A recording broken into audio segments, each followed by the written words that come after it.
So,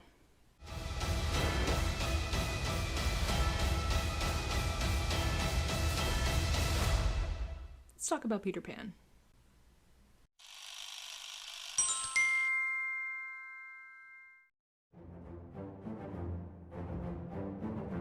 Okay, welcome to my second Incluvie review. I am a huge fan of Peter Pan, and when I thought about finding a way to talk about Peter Pan through Incluvie, thinking about diversity and inclusion, unfortunately, the first thing that comes to mind is very negative representation.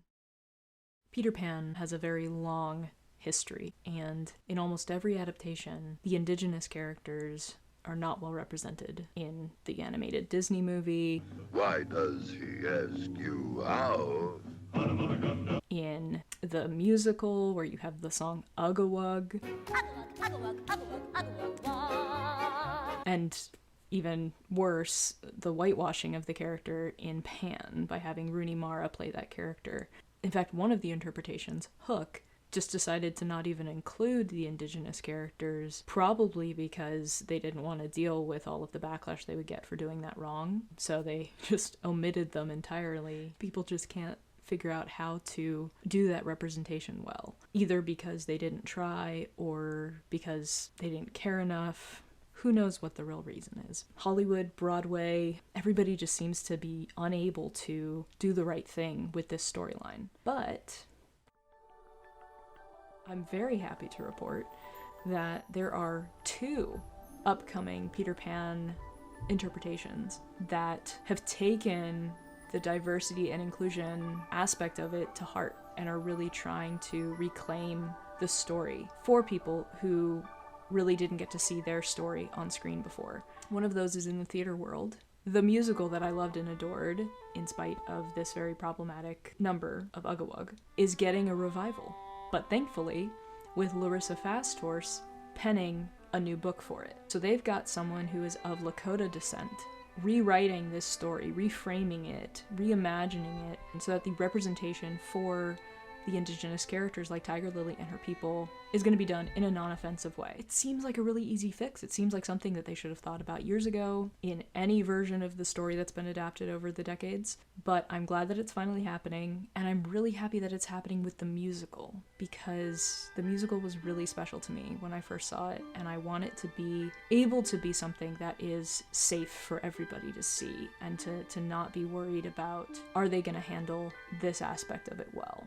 But the other Peter Pan entity that is coming our way is the live-action adaptation that Disney is doing. It's called Peter Pan and Wendy, which is a callback to the original story.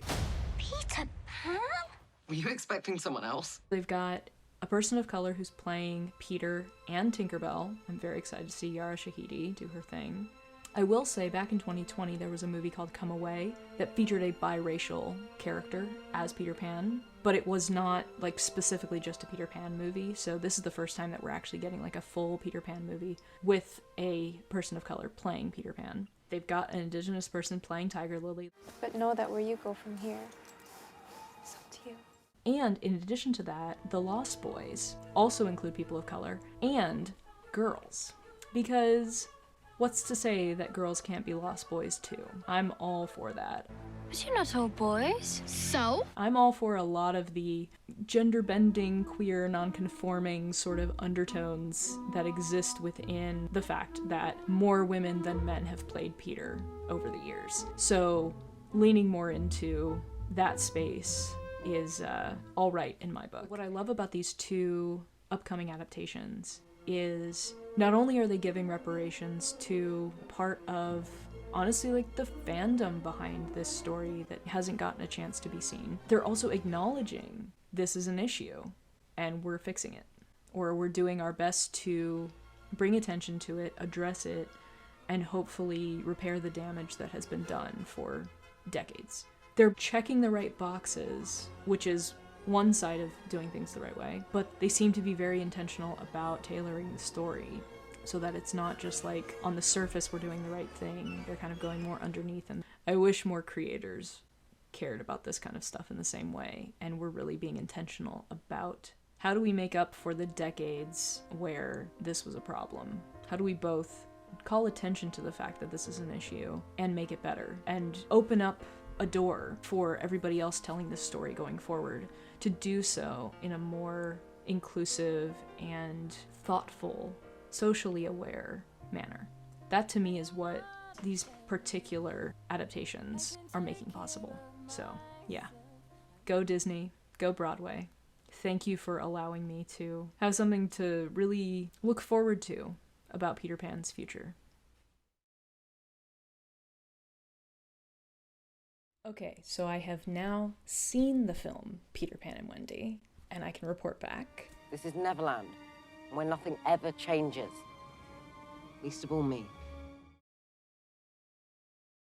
I feel like so much of how I feel about this movie in particular, leaning into the diversity aspect, is there's nothing in the story that says that that can't be the case.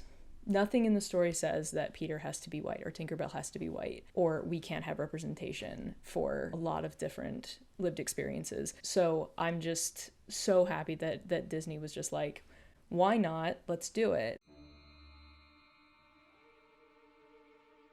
The actor who is playing Slightly, who is the leader of the Lost Boys, Noah Matthews-Matofsky, has Down syndrome. And can we just talk about how amazing that representation is for the leader of the Lost Boys to be a kid who has Down syndrome? The visibility in that is just so wonderful to me. And it's one of the things that excites me most about this adaptation in particular, because if you're going to inject some diversity into Peter Pan, the best place to do it is in The Lost Boys, because kids who are watching this movie, those are the characters that they are going to relate to. So those are the places that you really need to have that visibility so that kids can be like, oh, I could be a Lost Boy too. I could go off to Neverland. But the other aspect of the film that really wasn't advertised as much in all of the trailers and clips that have come out is how female-led this story is. For one thing, it is called Peter Pan and Wendy. So Wendy is obviously a bigger character than the Catherine Beaumont character from the original 1953 animated film. And she really has so much agency in this. Not just in, kind of like Peter doesn't have to save the day, like Wendy can kind of save herself and she has that agency there, but also just she's kind of working through her own feelings about growing up and the pros and cons to it, and that's starting to like influence how she's interacting with Hook, with the Lost Boys, with Peter, even with Tiger Lily. There were a lot of these scenes where Wendy and Tiger Lily and Tinkerbell, you could see them all kind of being of the same mind and kind of like rolling their eyes at Peter's antics. You have a magical fairy that makes you fly. And a gaggle of children that do your bidding with a princess that cleans up your messes while you're off gallivanting with pirates. One of the ongoing sort of arcs that happens within every version of Peter Pan that I've seen is there's this jealousy between Wendy and Tinkerbell.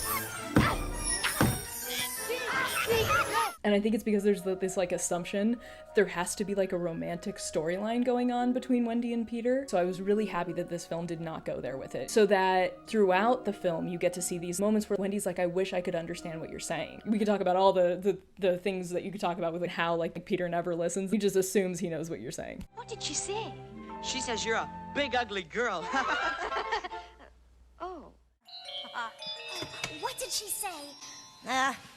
She's not very polite. She says you're a great ugly girl and she's mine. She says if you try to give me a thimble again, she'll kill you. Oh.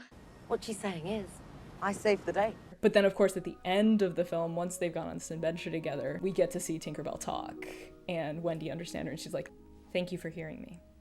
And it means that Yara Shahidi also gets lines, and that's one of the first times that Tinkerbell has had lines, if you don't count Julia Roberts in Hook. But most of the time, Tinkerbell just kind of like, it's just little bells that are her voice.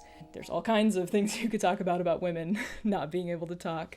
Now that I'm thinking about it, I don't think Tiger Lily even talks in the Disney animation. So I love that we're literally giving voice to these characters. Really interestingly, this film, I think more than any other version of the story, except perhaps Once Upon a Time, paints Peter in a very negative, antagonistic light, kind of looking at all of the things that are problems about, like, when you don't grow up, when you don't let yourself mature into what you could be. So it was really leaning into the whole, like, listen to the women who are, like, trying to tell you, you need to grow up, you need to respect other people and, you know, what they want rather than just what you want to do. In every version of this story before this, Tinkerbell is the one who sacrifices herself to save Peter. And in this one, Peter is the one who is basically at death's door and has to be saved. I don't think I like this adventure. And the only way that he can actually save the day is if he gets help from Tiger Lily.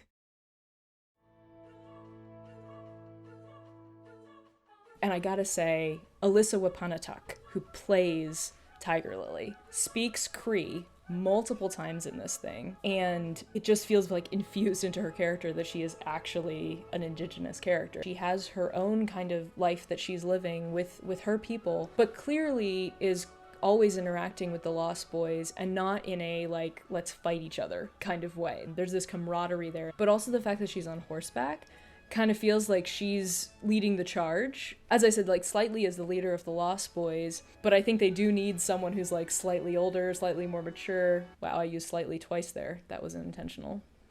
But just, yeah, someone who clearly is a little bit more grounded, more mature to kind of make sure everybody's safe and staying out of trouble. And it seems like Tiger Lily kind of fills that role.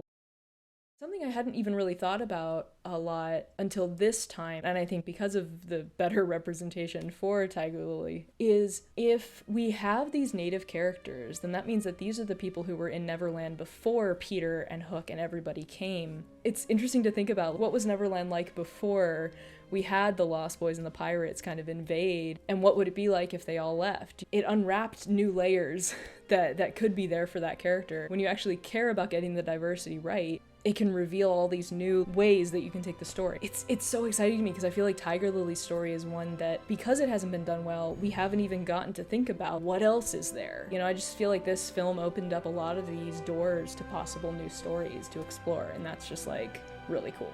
So.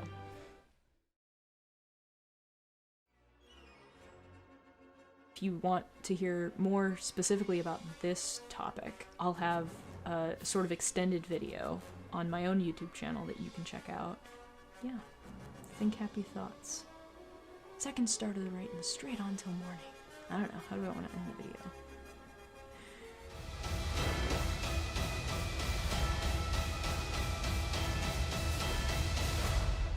To grow up might just be the biggest adventure of all.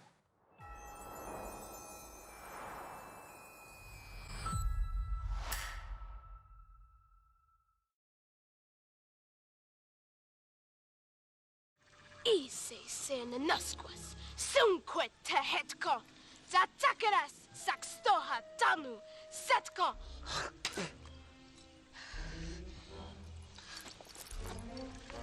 She says sorry, but no.